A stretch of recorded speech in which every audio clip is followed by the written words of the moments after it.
Thank you so much for waiting for my Sabbath to end so I could get here. Really, I literally just finished Sabbath, hopped in the shower, got in the car, and got here, and this is the best way to start a week I can imagine. So let's talk a little bit about the state of California. And we all live here, and we all know that California is essentially a national laughingstock, and for good reason. It is the worst-run state in the country, without much doubt. We have economic problems, we have social problems, we have cultural problems, but we do have solutions to all these problems. So let's start with some of the problems, and then we'll get to some of the solutions. Let's talk, first off the bat, about the economic problems in this state. So according to figures from the U.S. Department of Commerce, our effective GDP from 2017 actually stands at 5th in the world, which is good news, right? We're right behind Germany, just ahead of the UK, just as a state alone, which is an amazing testament to the number of people who work hard and live right in this state, despite what the government would have you believe. That's thanks to the amazing amount of innovation in this state. But California continues to do its best to drive industry out of the state, obviously. Taxes in this state are insane. We have the highest income tax rate in the nation at 9.3% for anyone making about 53 grand. So you want to clear out the middle class, that's a pretty easy way of doing it. It's 13.3% for people making more than $1 million. We've raised the income tax temporarily my entire lifetime. And our income taxes are actually more volatile than other states because our income tax doesn't just cover income, normal income, it also covers investment gains and partnership income and dividends and interest and rent. So when the economy goes south, then the amount of receipt to the government actually drops pretty radically. All in all, California is not only a progressive state, it is the most progressive state. People making more than $500,000 in this state pay more than half of all taxes in the state. The top 1% pay 50% of all personal income tax receipts, which means that our state, 150,000 people in this state, pay the taxes for 40 million people. That is how the economics of the state of California works. And now, of course, Governor Brown has approved a... I'm sorry, I'm just... Like, we didn't get enough of him 10 years before I was born?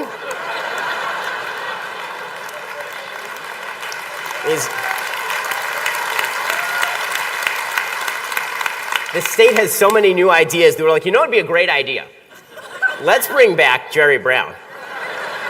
I don't know if we have a lot of Futurama fans in the room, but the disembodied head of Jerry Brown will be governor in 2040 in this state.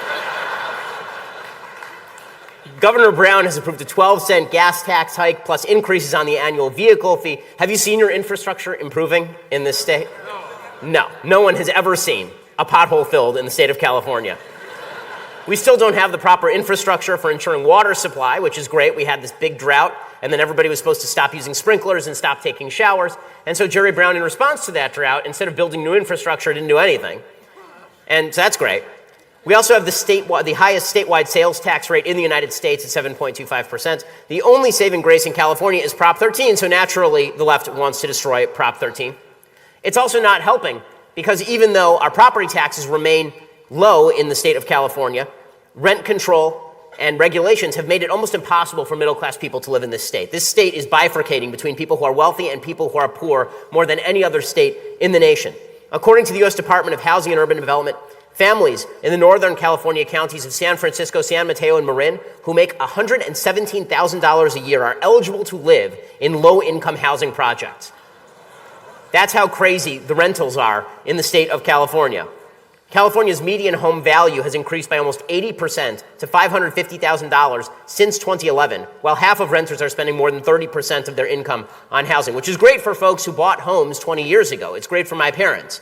It's good for people who can afford a home now, but for people who are trying to build a middle-class family, it's a terrible place to raise your kids, which is one of the reasons why between July 2016 and July 2017, we lost over 140,000 people from this state to other states in domestic migration. And that, of course, is happening thanks to terrible policies, because this is a great place to live if it weren't for all of this. Right? People ask me, what's the future of the state of California? I say, well, there's the short-term plan and the long-term plan. So the short-term plan is people wake up, they stop being idiots, they stop voting for democratic policies that wreck the state, and then everything gets better. That's the short-term plan. The long-term plan is that basically everything continues to go as it has historically gone. Conservatives go to a particular area that nobody has found yet, they make it really, really nice, and then the left comes in and they destroy it. And then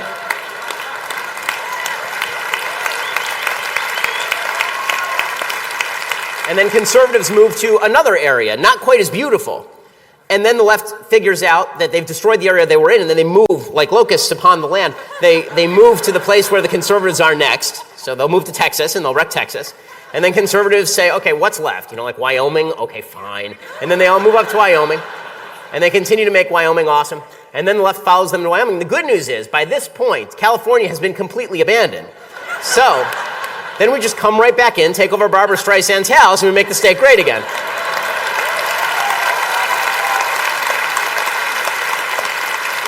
Which is good news for my grandkids, but in the short term it ain't that great. Our exorbitant taxes that we pay in the state are not actually paying for anything remotely approaching the blowout levels of spending that we have in this state. When the economy downturns in this state, the fallout is really terrible because the amount of spending that we are over the amount that we take in is so exorbitant. In 2009, we actually had to issue IOUs to people on tax refunds because we just didn't have the money to let people have their own money back. Right? We had to fire about 30,000 teachers when the economy downturned. State workers had to take furloughs. The poor lost their dental benefits under Medi-Cal. That's because we've blown out the spending so much that the tax dollars don't match up. So when the tax receipts drop, there's legitimately no money for anything. The state and local governments owe approximately $1.3 trillion in the state of California. The Hoover Institute says that we have over $1 trillion in pension liability alone. We don't have the money for any of this stuff, which is why even in the state of California, which is an insanely left state, whenever Democrats propose things like single-payer health care, they have to shoot it down themselves. Right? Even people like Jerry Brown recognize that single-payer health care is completely unworkable in the state of California simply because there is not money to pay for everybody else's stuff. Now, the economic problems in this state, we can withstand, at least for the time being, because of the innovation in places like San Francisco and San Jose, and because of the manufacturing. We do have a significant manufacturing economy. We have a technology economy, obviously. We have a Hollywood economy. We do have a lot of economy in this state, which means that the real problems, and the ones that we are most concerned with, certainly I am in the religious community, I know folks in this room are concerned with, are the social and cultural problems that have plagued this state. Because here's the truth. All of the economic prosperity based in California and in the United States as a whole is based on a virtuous population living in freedom. Because when a virtuous population collapses, free market economics are not enough to save that state.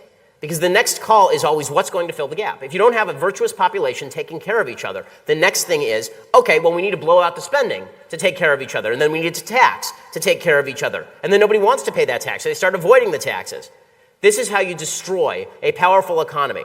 Now, John Adams suggested that the U.S. Constitution was built for a moral and religious people only. But the truth is, free markets were also built for a moral and religious people only. And you can see this in other areas of the world where when government regulation is removed, but people are not used to actually abiding by rule of law is not enough. There's a fascinating study that was done about people paying parking tickets at the UN in New York. So the UN, which should immediately be blown up and built into a Trump tower, it's like, I'm not for eminent domain, but I'm totally fine with that one. The way that it works is that if you have diplomatic immunity and you work for the UN, right, you're an ambassador, you don't have to pay any of your parking tickets. You have diplomatic immunity. But it turns out that certain ambassadors from certain countries rack up parking tickets at a faster rate and then refuse to pay them. And it's precisely who you would think who actually does pay those parking tickets. It's folks from Japan, it's folks from Germany, it's folks from Great Britain. And then there are folks from second world and third world countries, and they don't pay their parking tickets even as they rack them up. Because in a lot of areas of the world, we're privileged to live in a country where people actually abide by rule of law. But that is not the usual in world history, and it's not the usual on planet Earth right now. Right? If you go to most countries on planet Earth, to just get simple things done, you have to bribe somebody. That's something you don't have to do in the United States. Right? In order to make things happen here, all you basically have to do is pay your fees and then abide by the rule of law. But what happens when people stop abiding by those things? What happens when people start cheating? What happens when people no longer care about their neighbor, when the social fabric collapses, when it becomes all about what can I take from everybody else, not what can I make for myself and my family, and then what do I have to help my neighbors? Virtue undergirds the free market system. And without virtue, libertarianism is not enough, which means that we have to talk about the social and cultural problems that are plaguing this state. So our economic problems pale next to those cultural and social problems. So one of those problems that folks simply don't want to talk about, obviously, is the problem of illegal immigration. Now, I am a libertarian on immigration. I think that if people want to work hard and come to the United States and they want to build a life for themselves, they should certainly be able to.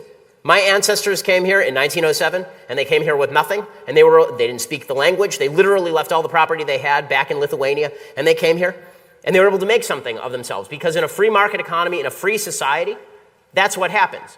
The problem is, once you create all these social safety nets, as we have in the United States now, you have to worry about folks who are going to take advantage of those safety nets, even if they didn't come into the country intending to do so. And you also have to worry about levels of assimilation. How many folks are actually going to engage with Western civilization's views of rights in a world where the multicultural ethos is supposed to predominate? See, when my great-grandparents came to the United States, there was no social safety net. This meant they had to learn English. It meant they had to pick up pretty quickly the way things worked. And it meant they had to integrate into the society. Well, because we as a society have decided that it's mean and nasty to talk about the melting pot and talk about assimilation, that means that we've created bastions of various cultures around the country. And that's okay in some ways, and it's not okay in others. It's okay when it comes to food. It's okay when it comes to a certain extent, obviously, to worship. It's okay when it comes to a lot of it, but there are certain core values, Judeo-Christian values, that have a 3,000-year history, and if you don't pick those things up, it is not good for the country. Illegal immigration creates serious economic problems to begin. California considers itself a sanctuary state, which is just foolish policy, a state in which law enforcement officials refuse to work with federal authorities to capture and deport illegal immigrants. So it's pretty amazing how the same leftist politicians who will suggest that the states ought to obey the federal government when it comes to abortion rules suddenly become real states' writers when it comes to illegal immigration. And there are hundreds of thousands, as I say, of wonderful, wonderful people living in California who came to the United States illegally. We all live in California, so I'm sure that most of us in this room know people who were illegal immigrants and became legal immigrants, or who are still illegal immigrants and want to build lives for themselves. And I'm very sympathetic to those folks. But it is willfully blind to pretend that California has not borne inordinate costs of illegal immigration, mostly thanks to Democratic political pandering. Again, if it were just people coming across the border to work and then sending money home, or coming across to work and then leaving again, or coming across to work and just stay here and don't take advantage of the social systems, that's one thing, but that's not exactly what's happening. Approximately 1 in 5 federal inmates are illegally in the country. According to the Federation for American Immigration Reform, using data gathered from the State Criminal Alien Assistance Program, 12.9% of all state and local prisoners in California were illegal immigrants as of 2009, which is significantly higher than the population of illegal immigrants in California as a percentage of the general population. Illegal immigration costs the state of California about $23 billion per year, all told. And when you look at a lot of the problems that you see locally, some of that is being caused by illegal immigration. Some of it's being caused by bad economic policy. Some of it's being caused by bad government policy when it comes to things like healthcare. But the homelessness problem is in part driven by illegal immigration. In mid-2017, the Los Angeles Times reported that Latino homelessness had risen 63% over the prior year in LA County, which is a shocking number, and obviously no one should be homeless in the United States. I'm talking about if you are mentally ill, you should not be homeless. If you can't, it is evil to the mentally ill to suggest that it is okay for them to live on the streets.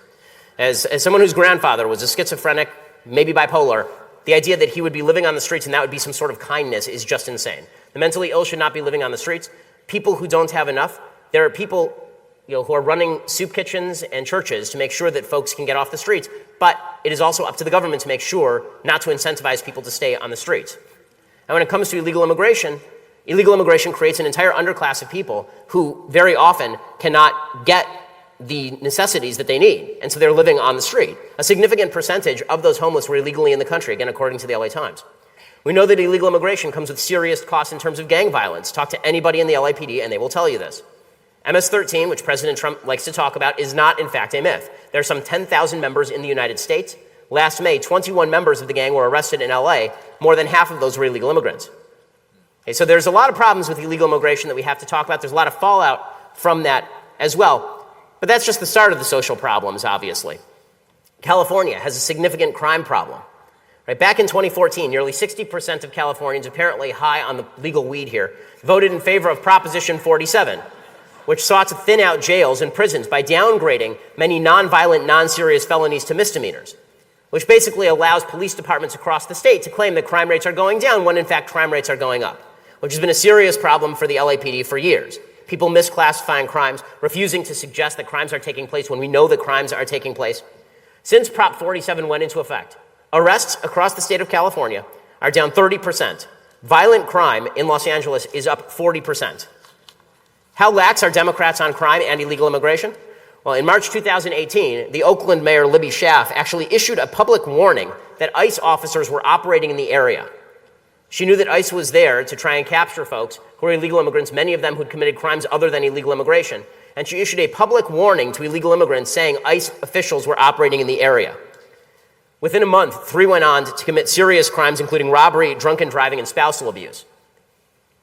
So all of this is to suggest that the Democrats' view of how this state should work is not really sympathetic to the citizens of the state. It is more sympathetic to broader concerns about winning new voting populations. Okay, and that is inappropriate.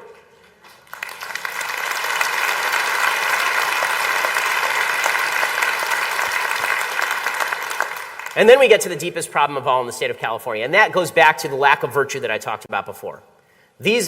Here is what holds up, again, the pillar that holds up, the foundational stone that holds up Western civilization, holds up free market economics, holds up innovation, holds up prosperity, is the family. It is the family, it is the religious community, it is the religious schools. That is what is holding up all of this. And when those things go away, then states collapse, civilizations collapse. It's slow motion, it doesn't happen right away, it happens over time. But again, when you remove God from the equation, God is removed. And the answer and what follows is almost invariably incredibly ugly within a relatively short period of time. The state of California has decided that God must be forcibly expelled from the state, and particularly Democrats in the state legislature. And this is true on issues ranging from same-sex marriage to abortion. Now, when it comes to same-sex marriage, I've always suggested that one of the big problems is that as soon as same-sex marriage was legalized in this state, the next move by Democrats would be to basically outlaw religious institutions. That the next move would be to say to churches, you can no longer have 501c3 status because you are discriminating against same-sex couples. That religious schools would be forced to violate their own precept or lose their 501c3 status. And then, if they weren't 501c3s and they were operating as normal corporations or normal LLCs, they would then be subject to state anti-discrimination laws, which means they could be shut down. And it will not stop there. Then the state will determine that if you teach religious values in your own home, you're teaching discrimination in your home, and you have not met the basic function of education, and therefore homeschooling will be next on the list. Okay, this is the way this is going to go for the next 10 to 15 years in this state. And it's starting extraordinarily quickly. And it's not just true on same-sex marriage. It's also true on issues like transgenderism, where the state of California is pushing hard the notion that men and women are identical, which is absolutely asinine and ascientific. It is anti-scientific.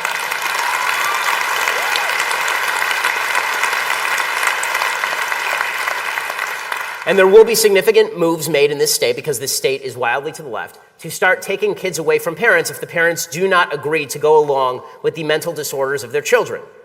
If they seek solutions to mental disorders like gender dysphoria or gender identity disorder. If your 5-year-old comes home from school one day and he's a boy and he says, I want to be a girl, and you say, well, that's not a thing. And now we're going to, go see a psychiatrist, or we're going to talk about this, or maybe you don't even have to do that. Maybe your kid is just 5 years old and doesn't know anything, because 5-year-olds are dumb. Okay, like,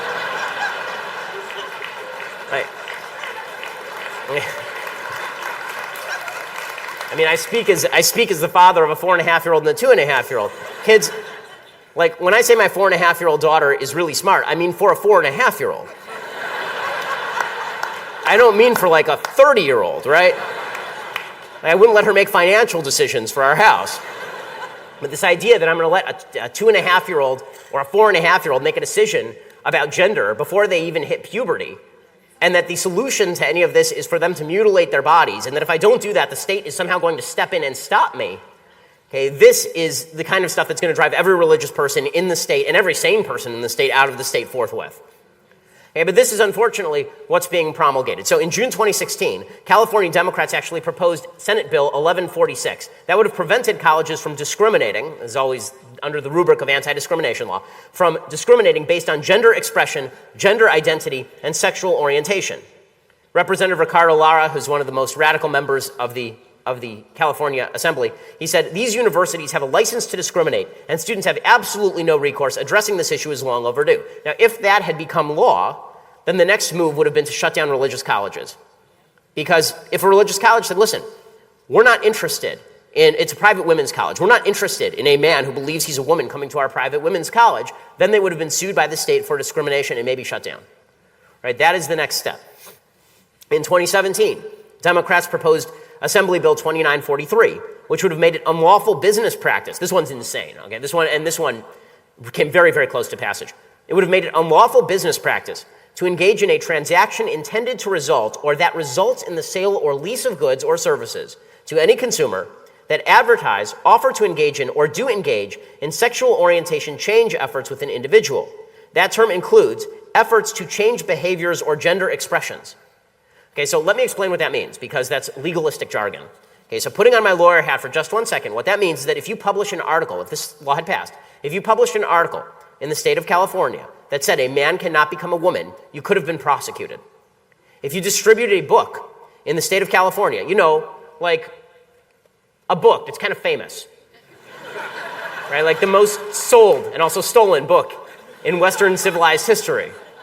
Now, the book upon which all Western civilization is built, if you sold that at an establishment and that book did not have certain pages ripped from Romans, Leviticus, and Corinthians, then that book would theoretically be violative of this assembly bill, because it would have encouraged sexual orientation change efforts with an individual or efforts to change behaviors or gender expressions. Because it turns out that biblical worldviews on these particular issues don't tend to run in favor of the social left. Okay, they were this close to passing it. Our public schools are, of course, already bastions of social leftism in the state of California, and California state law mandates the teaching of LGBT history from K through 8. So you can be sending your 6-year-old to a public school, and suddenly they're learning about Harvey Milk. Advocates want people to learn about Christine Jorgensen when they're in 2nd grade. I mean, these sorts of moves to indoctrinate children in socially leftist politics do have an impact, and it's why people are taking their kids out of public schools and putting them in private schools, obviously. And as I say, the next step on the left's agenda, the next step on their hit list is those private schools. And then you take your kid out of there and you put them in a homeschool, and the next step on that hit list will be the homeschools, because this is a fervent agenda on behalf of a left that believes that they know better. They know better than you how to raise your children. And if you raise your children wrong, you threaten their worldview. Every time you teach your child that living in a traditional, moral way with regard to family and sexual relationships is something good and positive, you're violating the left's standard of what is good and positive. And that must be fought at every turn. You're actually abusing your child in the view of a lot of folks on the left, because you're indoctrinating them into bigotry. When you say that a child deserves a mother and a father, this is an indoctrination into bigotry, according to the left. And so that has to be stopped. That has to be stopped. I mean, listen, we all feel it because we all live in the state of California. How careful do you have to be in discussing these issues with your children in public areas? Because you know what the blowback will be, right? If my daughter comes home and she's making a joke and she says, I wish that I had 2 mommies, and I say, well, that's silly, because there are men who marry women and women who marry men, and that's how God made it, and that's the way things are, and that's what produces children and all the rest. If you say that in a public way, there's a good shot that the blowback will be extraordinary. Okay, why you should have to get into the vagaries of human sexual behavior with a 5-year-old is beyond me, but that's exactly what we've decided to do. There is nothing innocuous about teaching a 5-year-old about LGBT history.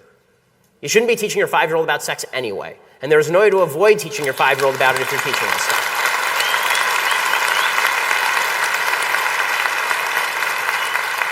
That is not a religious point of view. That is a fully secular point of view. Teaching kids about sexual relations at 5 years old of all types is a good way to wreck your kid. Okay. In California, Democrats have already started attempting to remove nonprofit status from youth groups. You remember they went after the Boy Scouts just a couple of years ago because the Boy Scouts was supposedly discriminating against gays and lesbians, because the rule in the Boy Scouts was that they didn't have gay scout leaders. And so the state of California is one of the reasons the Boy Scouts changed their rules. The state of California attempted to remove the 501c3 status from the Boy Scouts, which is why the Boy Scouts changed their rules. And then, of course, the state of California has obviously been leading the way when it comes to the pushing and the advancing of abortion. The state of California wants to force doctors to perform abortions or prescribe abortions regardless of their religious worldview. This will drive doctors out of the business, religious doctors out of the business. It will drive religious pharmacists out of the business, and that is the goal. The goal is to have a one-party state. And the way that you do that is you force religious people to choose between career and God, because we'll choose God every time, and the left knows that, and so they want to force that choice.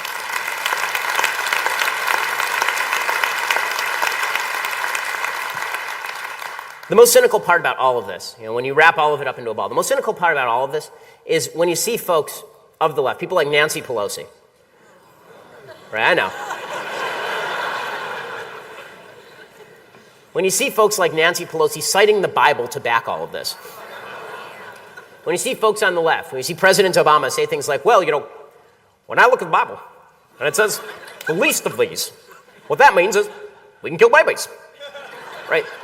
If you are citing the Bible to defend your position, when you see Bernie Sanders, who legitimately has never opened a Bible in his life, unless it was like on a bedside stand in a hotel and he accidentally opened it while looking for a copy of Das Kapital, right? When you see folks on the left citing the Bible to back absolutely non-biblical and anti-biblical positions, that is the most cynical part of all of this. And I have to say, that is a failure on the part of religious institutions. Right? That is a failure on all of our parts, Jewish religious institutions, Christian religious institutions, to teach the eternal values that make Western civilization great in the first place. Because anybody should be able to look at Nancy Pelosi or Bernie Sanders citing the Bible and say, what in the hell are you, what?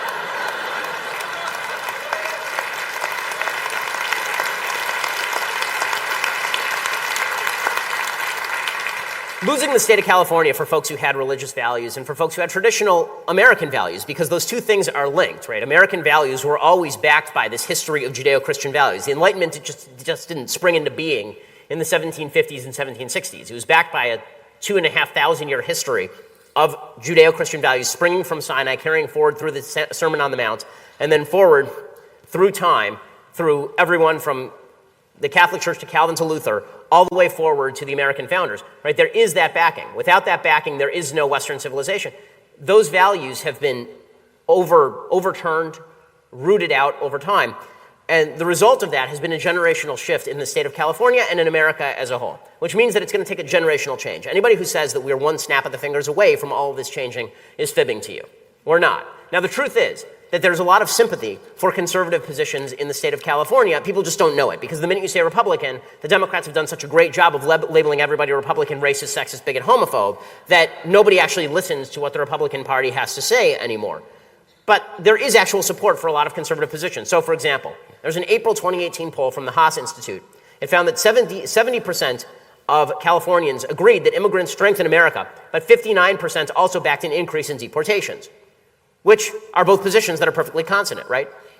Immigrants do strengthen America if they come through legally. Okay, a recent survey of more than 3,300 residents conducted by the Public Religion Research Institute painted a pretty grim picture. It estimated that close to 1/3 of all Californians and 47% of working residents are grappling with poverty, which means that the poll showed 2/3 of Californians advising young people to flee the state in order to find more opportunity elsewhere, which means there is room to run for California conservatives. But the way to run is to run against what the left has done. Yes. What is making me absolutely insane, and I said this to Neil Kashkari when he was running for governor a few years back, is people on the right in this state think that the way to run is to talk about things like education. If we just change the way we fund education in this state. No, all you have to do is point your finger. That's really all you have to do in the state of California. Okay, the way that conservatives win in blue areas is by pointing out the failures of the people in blue. And in this state, the failures are plentiful. Right, this is legitimately how Rudy Giuliani became mayor of New York because he pointed at crime. Richard Riordan became mayor of Los Angeles because he pointed at crime. Arnold Schwarzenegger pointed at Gray Davis. It's not that difficult to get... It's not that difficult to win in the state of California, but you have to do a few things. So let's talk about the things that we have to do. First of all, on a generational basis, we in the religious community have to promulgate our values in our churches and synagogues, no matter what the blowback is. And that means...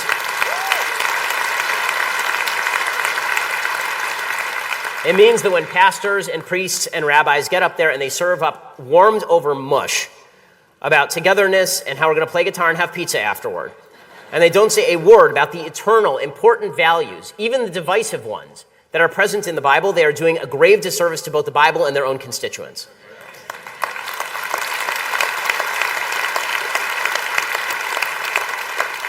It's not the pastor or priests or rabbi's fault that God happens to be political. It is also deeply imperative that all of us in this room do what we do best, which is model good behavior. Right? The fact is that we all know that if you want to draw someone to your religious side, talking about religion isn't the first way to do it. The first way to do it is to help out by holding out your hand. And that's what religious people do the best. Right? We give charity better than anyone. We help out people better than anyone. But we also do something that's not great politically, which is that we do hide our light under a bushel a little bit. Because one of the things that we do when we give charity is we don't talk about it. Right? Maimonides, the famous Jewish rabbi from the 12th century, Maimonides says that the highest form of charity, aside from giving somebody a job, is anonymous charity. And that's true, because who wants to take credit for the charity, right? It's self-aggrandizing. But the fact is that if folks don't know where the dollar is coming from, they're going to think that it comes from nowhere or from the government. So it is actually imperative for religious institutions to champion what it is they do publicly so people know what we do. Right? So people know that we are out there helping folks. Because otherwise, people think, oh, look at those selfish Christians who don't want to pay higher taxes. Look at those selfish Christians who are voting for the Republicans. Because those Republicans, all they are, they're this rich, fat cats who are white, and they don't care about other people. And we're all sitting here going, have you seen my tithing? So we actually have to talk about those things, which is kind of, yucky, but we have to do it. Because if we don't do it, then the other side is going to win by suggesting that they are more generous for putting their hand in our pocket.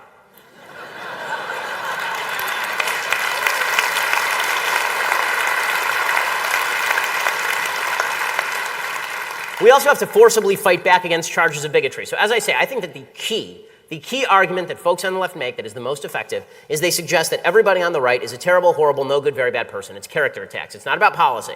If the Democrats actually had to defend their policy in this state, they would be at a real loss because their policy sucks. Instead what they do is they look at everybody on the right and they say racist, sexist, bigot, homophobe.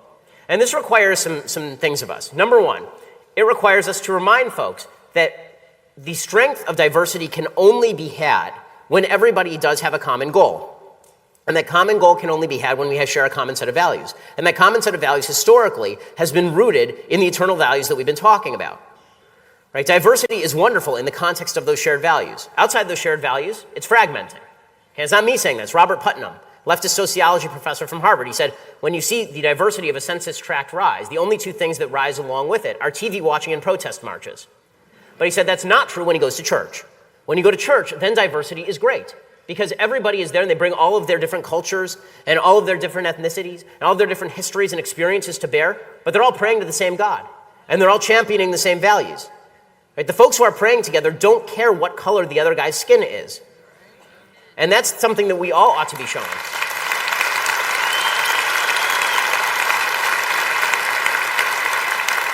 The folks who are really breaking down this country right now are the folks who are insisting on an intersectional hierarchy where we judge each other not on the values we hold, but on the color of our skin, on our ethnicity, on our poverty, or on our wealth, on the basis of our sex. Right? These are the folks who are dividing America. I don't know a solid church in America that divides people this way. But this is what the left has done. And they have been successful in doing it, in turning Americans against each other on the basis of these group identities. Because there's something solid about feeling like you're a victim. There's something attractive about feeling like you're a victim. Now, this is one of the reasons why I think religious communities have failed to fall into this category of victim mentality, even though the fact is in states like California, we are often targeted by the government. One of the reasons that we don't think about that too much is because in both your religion and mine, there's a pretty good history of victimhood. And it didn't relieve us of our duty. Right? Our religion is about duty. Our religion is about the love of God and our love back toward God in the form of the duty that we fulfill to Him. And so it's not about being a victim. It's about taking all the resources that we have, right? Loving God with all of our heart and all of our soul and all of our means. And that means that we are not interested in hearing about our own victim stories. We're interested in going out and doing and making the world better and helping our neighbors.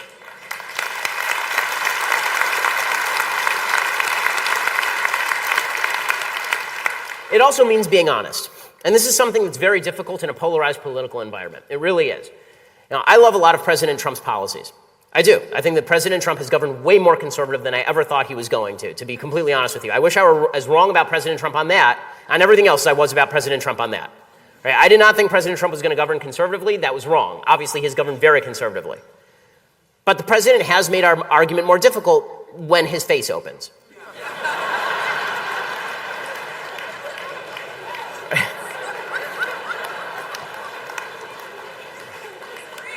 And we all know this, and we're among friends, so we're allowed to say it. I've said this among not friends, right? The fact is that it makes our job more difficult when the president says stuff that is difficult. When the president says stuff that it can be interpreted as racially tinged. When the president says stuff that is pretty obviously morally vile, right? When the president, look, the president of the United States may be a lot of things, but he's not great with women. Okay, like these are just facts. Okay, like if I had a 17-year-old daughter, I wouldn't want the president in the room alone. Like I would not let the president babysit my children. Like again, the president is great at a lot of things. He surrounded himself with a lot of great people, but he is like my 2.5-year-old son. He runs around and bangs his head on things, and I love him to death, but at 7:30 he needs to go to sleep.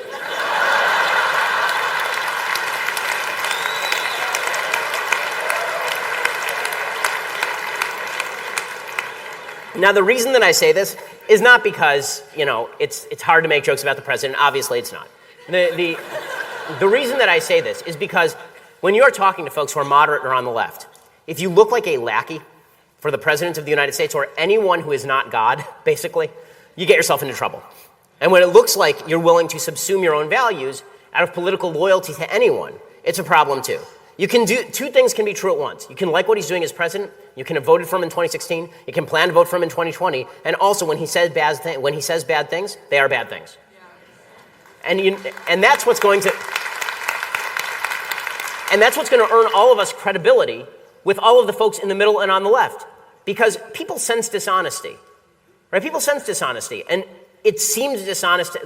Look, when people say President Trump is like King David, okay, you know who?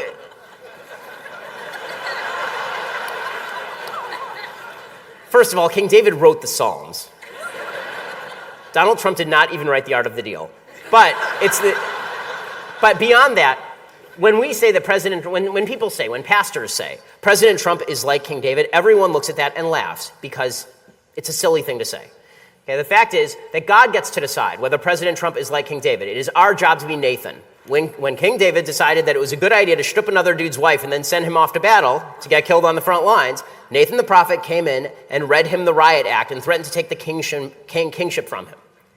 Right? That is our job. Our job is to hold people accountable. And that, again, that doesn't mean go vote for a Democrat. God forbid. But it does mean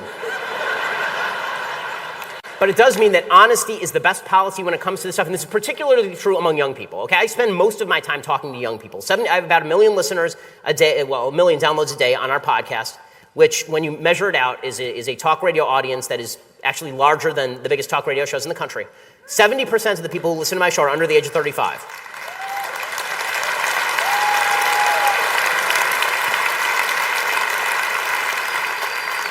And what those folks appreciate is a little logical consistency. And people, believe it or not, can handle shades of gray. People are capable of this. We don't have to defend every bad thing in order to defend the good stuff. In fact, what we should be saying early and often is when the president commits a sin, yes, it's a sin. And when he does something great, yes, he deserves the credit.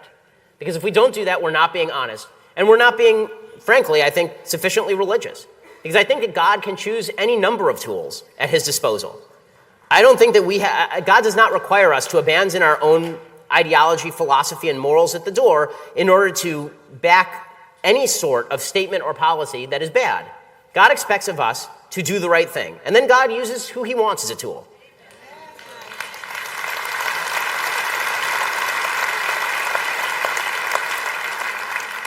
So bottom line, if we're honest, and if we are good folks, and if we show a good example to the rest of the world, and if we are obvious about what we do, and if we hold out that hand, I think there are a lot of folks who can be won over. And then I think the final thing is that we have to have a little bit of faith that things are going to be okay. Because I do think that things will be okay if we continue to fight. Now, we talk about this being, a really horrible time.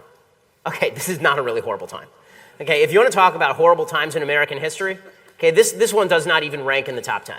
It is a bad time for a lot of reasons. It's a bad time in the state of California because there are folks with bad values who are ascendant. But if we're going to talk about hope for the country, there's a lot of hope to be had. I mean, not just because the economy is good, but because there are a lot of people who are waking up to the polarization in the country and saying something is missing. I think that there are a lot of folks out there who are hungry for something that's meaningful and something that's powerful and something that means something to them. I think we are experiencing a crisis of soul in this country. People are realizing that there is a God-shaped hole in our hearts, and they've been filling it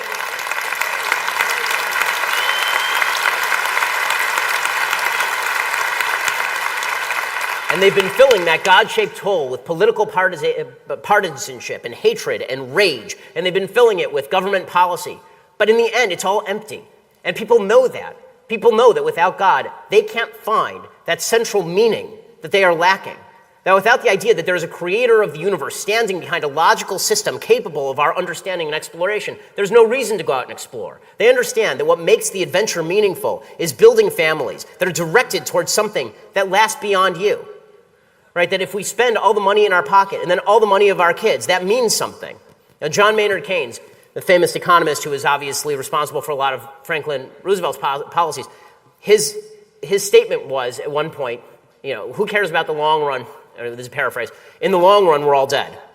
But if you are a religious person, you don't believe that.